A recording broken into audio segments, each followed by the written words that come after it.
الحمد لله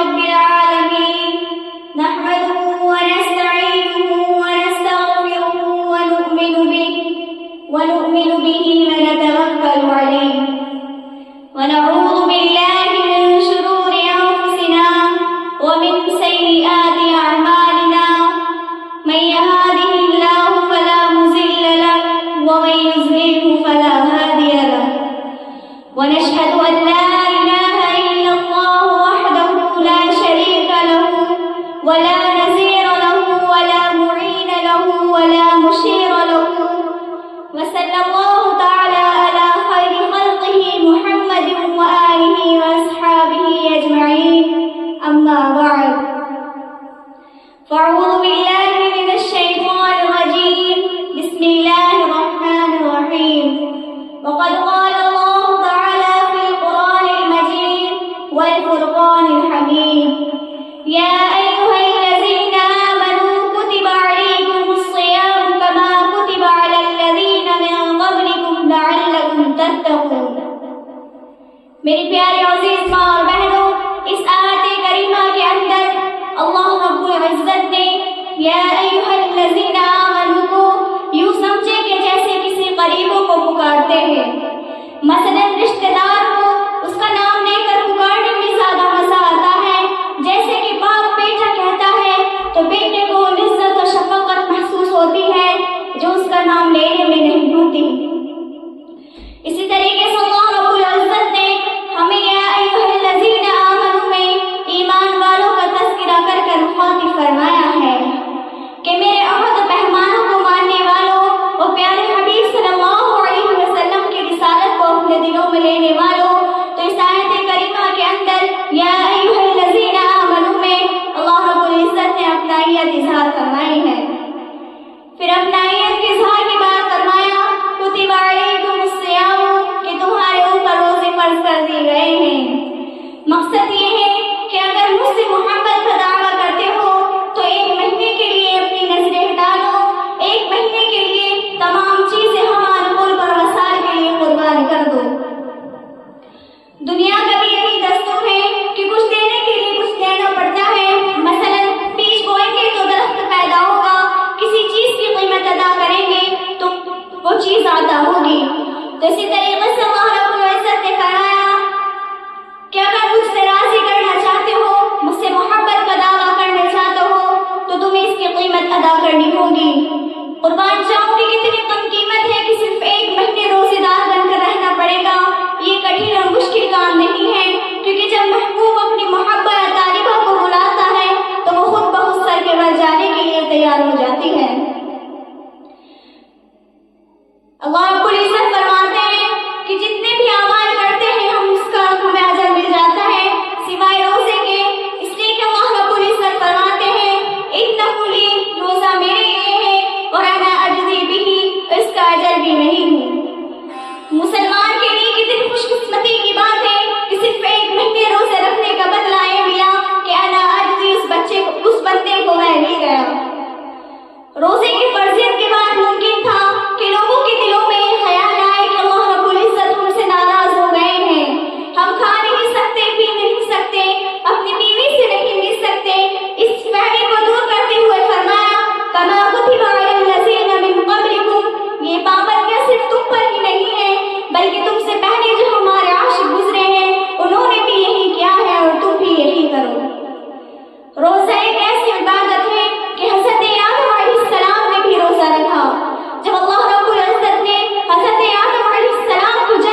يا أيها الناس اعبدوا ربكم الذي خلقكم والذين من قبلكم لعلكم تتقون.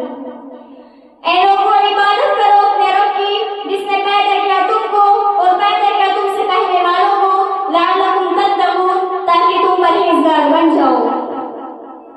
تمام عملیات کا نچوڑ لبے نیمانی کا نچوڑ یہی ہے لعلکم تتقون تاکہ تم پرہیزگار بن جاؤ. ہم قربانی کر کے اللہ رب العزت کو خوش کرتے ہیں لیکن اللہ رب العزت کو نہ اس کا گوشت جاتا ہے نہ خون جاتا ہے. اللہ رب العزت کو صرف تقویٰ جاتا ہے.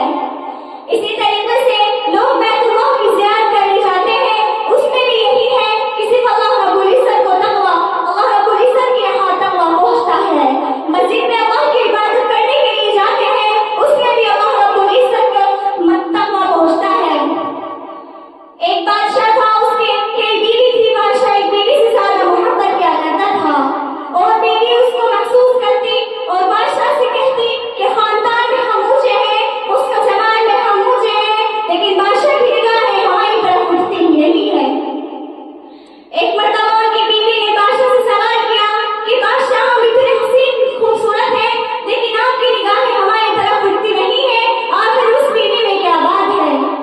بادشاہ نے کہا کہ صحیح وقت آنے دو میں تم کو بتاؤں گا.